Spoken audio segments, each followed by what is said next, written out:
Today I'm so excited. We're going to be making beef koftas with tzatziki bean dip. An absolutely fantastic recipe, very, very flavorful, and also gives us the opportunity to incorporate a ton of vegetables in as well. My name is Andrea Villeneuve and I'm here. I regularly go out to schools and do cooking demonstrations and run cooking classes for teens and kids as well. I'm jumping in right away if this is your first time or if you've been here for the whole series. What we always start off with is, if you have long hair, tie it back. Just some basic food safety. Tie your hair back, put on an apron to protect your clothes, and make sure your hands are nice and clean. And that means washing them in warm water with soap for 20 seconds. Okay, so clean hands and we're ready to go. So I'm going to hop in right away and we can start off with just making the skewers, okay? So this is going to start off, we're actually starting off right here. We have some lean ground beef right here. So I'm going to just put this into the bowl, our mixing bowl. There we go. So that first part is in there. That's going to be the base for the koftas. And everything is basically centered around this beef, okay? So now we're going to add in, we have our onions. There we go, that's a cup of onions. We're gonna have 1 egg. So here we go. And the egg is gonna basically be used as a sort of binder to keep everything all tight together. Okay, so going back to mixing the koftas. So we have our beef, we have our onions, and we have our egg. Now what I'm gonna add in is we have about a teaspoon of cumin. So this is all of the spicing that's gonna make it taste absolutely fantastic. We have our chili powder here. Put that on top. A little pinch of cinnamon. It's really nice. It's kind of a sweeter flavoring, but it really does well, and this is very common in Middle Eastern cuisine. And then we're going to add about a 1/4 teaspoon of sugar. I mean, not sugar, a 1/4 teaspoon of salt, okay? Not sugar, salt. That just went in there. Okay, so you can use a big spoon to start mixing all of that up. That's no problem, but really we're gonna have to use our hands anyways to form the actual koftas onto the skewers. So instead of using a spoon, which would take a while, I'm just gonna use my hands. I'm gonna put my hands in here and just mix it all up, okay? So I'll point this down. There we go. And now I'm just gonna use my hands to mix everything up. This is what I like about cooking, is that it is very hands-on activity. It's good to know exactly what's going into your food and how it's made, because this just helps you be healthier at the end of the day. Something that not a lot of people know is that the Heart and Stroke Foundation highlights the fact that 50% of the calories that we intake come from processed foods and highly processed foods. So that's your junk foods, not things that are not fruits and vegetables that are coming from the ground, not your fresh meats. It's a lot of processed food is where most of our diet is coming from. So, and really what healthy eating is getting back to the basics and cooking with just your foundational ingredients, such as your lean ground meats, your lean cuts of meat, your vegetables, your fruits, minimally processed whole wheat, grains. All of those things are basically those foundational foods that you need to make sure you're getting more of in your diet. And what happens when you cook at home is that you're just naturally going to have more control over, for example, how much salt is going into your recipes, how much sugar is going into your recipes. You just know a little bit more about where your food's coming from. Okay, so this is all nicely mixed up. I'll just show you guys. It's like all nicely mixed up, and I have my skewers here, which have been soaking, so that basically when they go into the oven, they won't burn. Also, if you haven't taken the opportunity yet, I want you guys to run over to your stovetop and preheat the oven to 375 degrees Fahrenheit, okay? That's what we will be baking these off at for today, okay? There we go. So I'll just kind of show you. This makes 12 skewers in total. So you want to take, it's probably about a 1/4 cup of meat. I'm gonna eyeball it to make just because I can. And I will and I know that we're going to be making roughly 12 of these skewers. You do want to make sure that you do have enough for 2, because that just means that it's the right size. And you can kind of see, very similar to the burgers that we made in week 5, very similar to a meatball. You're kind of just squeezing the meat so that it sticks to get not only together, but also so that it sticks to the skewer as well. And you can see right over here in the background, I already have a pan ready to go. So I'm just gonna put these on the pan as they're done. So I'm just gonna slowly, I'll actually set up a little workstation to make it easier for myself. You guys can kind of follow along. Here we go, I'll just put this down so you guys can see it. I'm working on the skewers. There we go. And then I have, here we go. So yeah, just same thing. You're gonna repeat this 12 times. And you want everything to be consistently the same size, or as close to the same size as you can get it.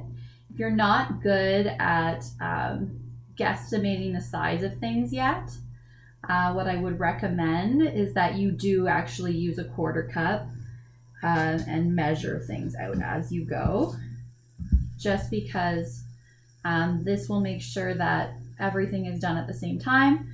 Since we're using ground meat, you know that we are going to be using a meat thermometer at the end to make sure that everything has been fully cooked. So you want to make sure that everything is the same size so that it cooks evenly, and that you know for a fact that if you measure them, that they will all roughly be the exact same internal temperature, okay? So that's really the goal that we're going for here.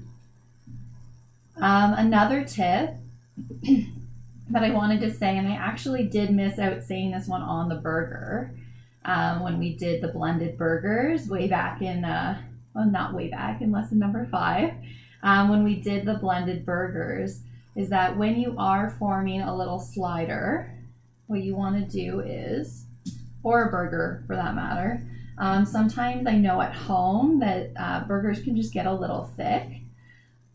So what you want to do is, if you formed your burger, right, like it's a nice little burger shape, if you want to make sure that it doesn't puff up in the center, you just want to put an indentation in there, okay? So just push your fingers in. You can see there's a little hole kind of thing, just very light indentation, and that'll make sure that you don't end up getting a super thick burger at the end of the day, that it'll stay around the size of whatever you made it as, okay? So as I am working away on these, I'm not gonna make all of it right now on camera, because I wanna keep going and keep us all on the same page. So I'm gonna just make, I think, 6 of these. I'll make half of it right now, and I'll bake off the rest later. Or something that I could do is, this meat has not been frozen yet, so I could just do the spice blend, which I already have going on. You saw me spice it all up, and I could freeze this as well. I could freeze it and then freeze them raw and then cook them later from frozen. There we go. So there we have it. I have what I'm gonna put in the oven right now. I'll put this down. You can see that they're all kind of laid out. Nothing's too close together. And I already preheated my oven to 375 degrees Fahrenheit. So I'm gonna pop these in that oven, and they're going to bake for 15 minutes. And we'll flip them over halfway, okay? So just putting the timer on and everything. There we go. And then I'm just gonna wash my hands. Remember, anytime that you touch raw meat, you do need to wash your hands before you move on to the next step.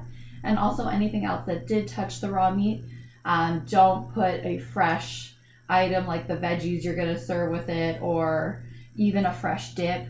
Don't put that near the ground beef, okay? So once again, that's gonna be 20 seconds, warm water, and soak.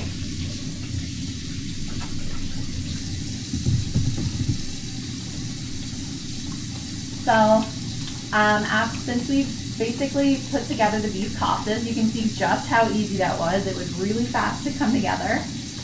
So the beef koftas are just baking off, so we're gonna move on to the tzatziki bean dip next.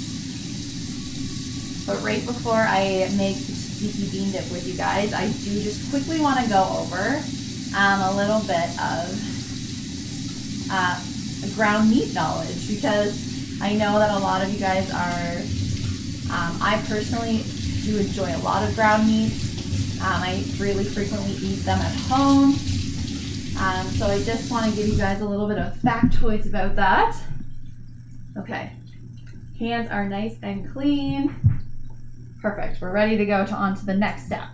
Okay, so did you know ground meats, and this includes your chicken, your turkey, ground beef, obviously, ground pork, any ground meat product you can think of, labeled lean, extra lean, medium, and even regular is another category as well. They all have to meet the same fat percentage as set out by Health Canada. Okay, so basically what that means is that when you're looking at labels, I have a couple of labels here. So it says, you can see it says lean ground beef, and you can say and see here it says extra lean ground beef. Okay, so the reason why I'm highlighting this and why it's important is because all ground products have to meet the exact same standards. To put extra lean on the packaging, whether you're beef, chicken, pork, whatever or turkey, that means that if you are extra lean, you have a 10% maximum fat. So no matter what it is, it's all pretty much the same leanness because it all has to be under that 10% of fat. For lean, it has to be under 17%. That's the max fat. And for the medium, if it's labeled medium on label, it has to be less than 23% of the max fat. So just so you know, no matter what meat it is, it all has to be, this is actually a legal requirement, is that it has to be under, for extra lean, under 10%, lean, under 17%.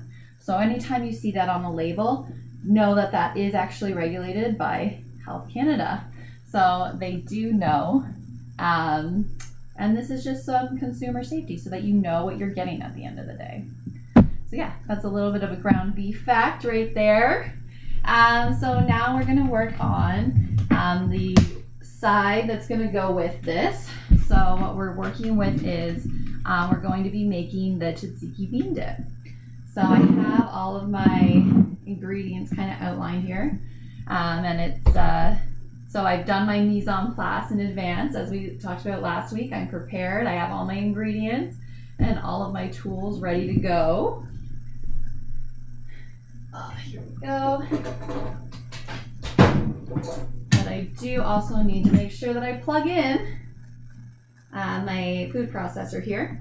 If you don't have a food processor at home, something else that you can use is you can use a blender. If your parents have like a smoothie blender, that would also work. So really, those are like the best options to get a smooth result. Okay, so we're gonna start off with putting some navy beans in here. So these are navy beans. You can use any kind of white bean you have at home. And that's more for color than flavor that we're using white beans. I want it to be a light colored dip. So I've never done it with black beans, but if all you have at home are black beans, it would probably work at the end of the day. And these are canned navy beans that have been drained and rinsed already, okay? Actually, a good tip with beans is that if you drain and rinse them, it actually reduces the starchiness, which actually, if I know everybody says beans means the magical fruit, but it actually reduces that. So that's a bonus as well for anybody at home with a big family. So we put our beans in. Also, beans go absolutely fantastic with beef. We've talked about this quite a bit, is that the hem iron in beef helps you absorb the non-hem iron that is found in beans by 150%, which is absolutely fantastic. Love when healthy foods get to work together. Right here we have Greek yogurt. So that's a half a cup of Greek yogurt, and we put that with a whole can of navy beans. Greek yogurt is nice, it's nice and thick. So the beans will add a creaminess to the dip, but then the dairy on top of it adds a really nice additional creaminess, which I really enjoy. We have 2 cloves of garlic that I've minced up here. And going back to other lessons, remember, if you're going to mince your garlic, I recommend that you crush it with the bottom of a bowl first. We learned this way back in lesson number 1, okay? This was when we did the pizza. Way back in lesson number 1, crush the garlic with the bottom of a bowl and use your knife skills. Remember, keeping your claw, keeping your fingers back, and running the knife through it quickly, okay? So that you get nice small mince right there. Okay, so that's 2 cloves of garlic. Definitely go back and visit lesson number 1, or you can go back to lesson number 6 if you want to have a more detailed description of knife skills, okay? Make sure that you always have your parents nearby if you are trying out a new knife skill, okay? Just want to make sure everyone at home is being safe. So I have a 1/4 teaspoon of salt and pepper in here, each. There we go. 2 tablespoons of lemon juice in here. It's you'll see it. There we go.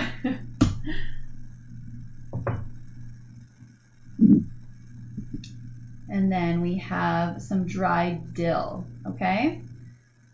So that's going in. You can also, if you happen to have fresh dill in your garden, I would definitely recommend using fresh dill. That's another great option. There we go. I'll just put this on. Put the lid on. Get it on. There we go. Just make sure everything's tight. And I'm going to set this aside just for a second before I blend it, because my koftas are about to need to be flipped, so I'm just going to run and do that. I would say that was pretty perfect timing right there. There we go.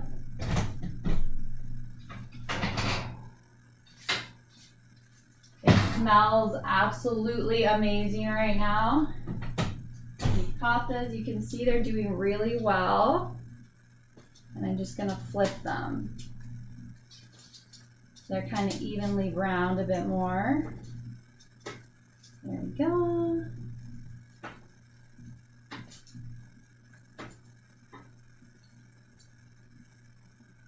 One more to flip right now, because we're just doing 6. We did half instead of the full 12 just to keep things along for you guys. And I toss them back in the oven for 7 to 8 minutes. Because remember, we're baking them for 15 minutes total. Okay, so now that those are nice and flipped, ready to go, we can blend this up. Sorry, it's going to be loud for a second, but you'll get to see it all kind of being smoothed out.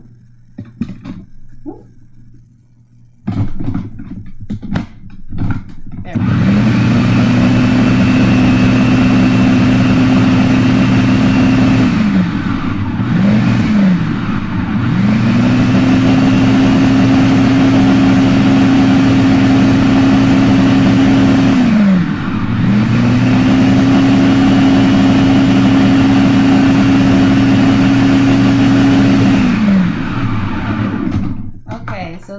Looks pretty smooth to me, so we're good. If you have any trouble getting everything to kind of smooth out, I would recommend you pulsing it. You can always just put it through for a little longer as well. But yes, I highly recommend doing the pulsing, which is where you press the button down, it goes a little bit, stops, press it again. I can't demo without the lid on. Okay, so I'm gonna pour the dip into this little bowl that we have right here. So it's ready to serve.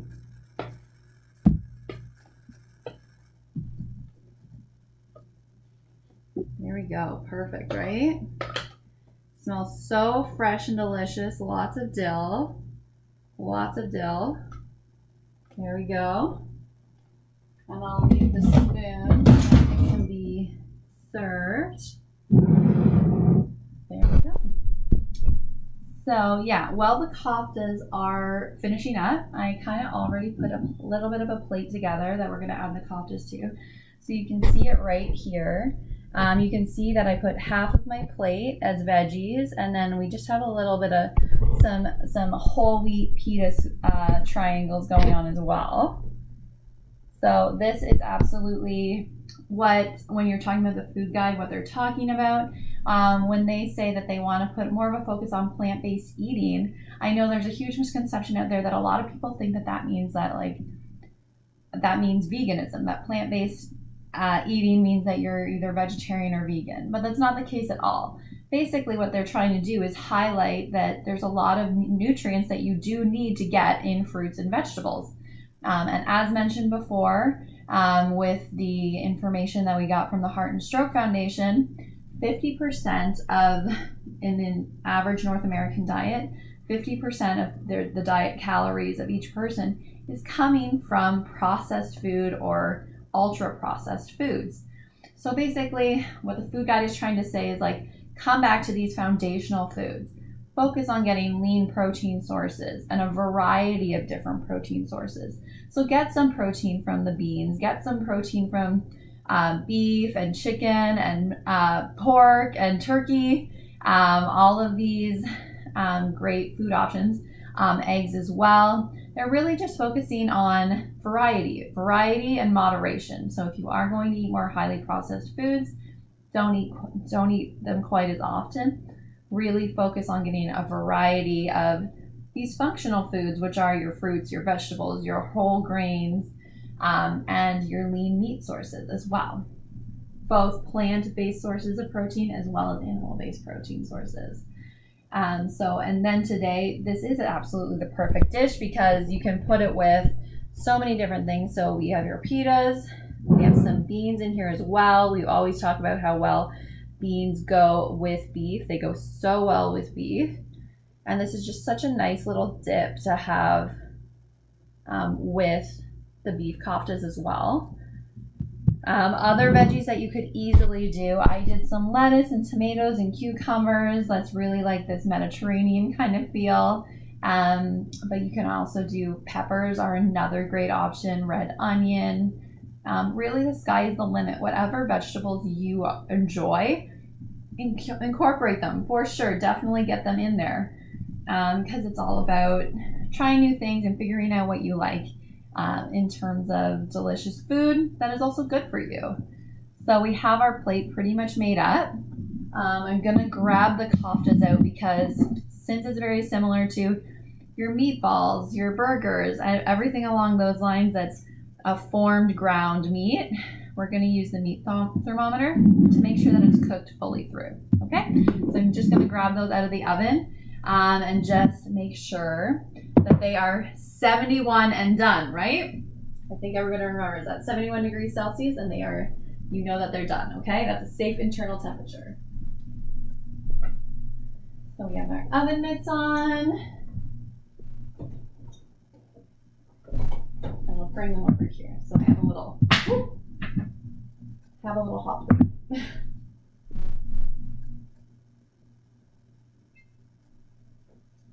There we go. Yummy, they look so good. Delicious right here. And I'll just point you guys down while I kind of do this. There we go, so you can see what I'm doing. Here we go. So I've turned my meat thermometer on.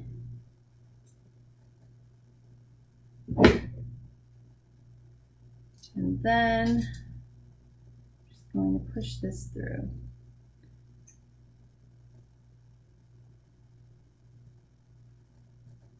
Yep, and you can see that we're even past that 71, okay? So we know that these are done, which means that they're ready to enjoy, which is always great. So I'm gonna put 2 of these on the plate. Here we go. And then we have another one as well. Yum, perfect. Perfectly balanced meal right there. Perfect lunch. If you want any extra dip, you can definitely put some more dip on right on top of those as well. You could also, if you didn't want to use a whole grain pita or pitas, you can always serve this with rice as well. That's another good option. So there you have it. I'm just going to give it a quick try. Make sure it's good. Hopefully don't burn myself too much. But the dip should cool it down as well. Okay? This is so good.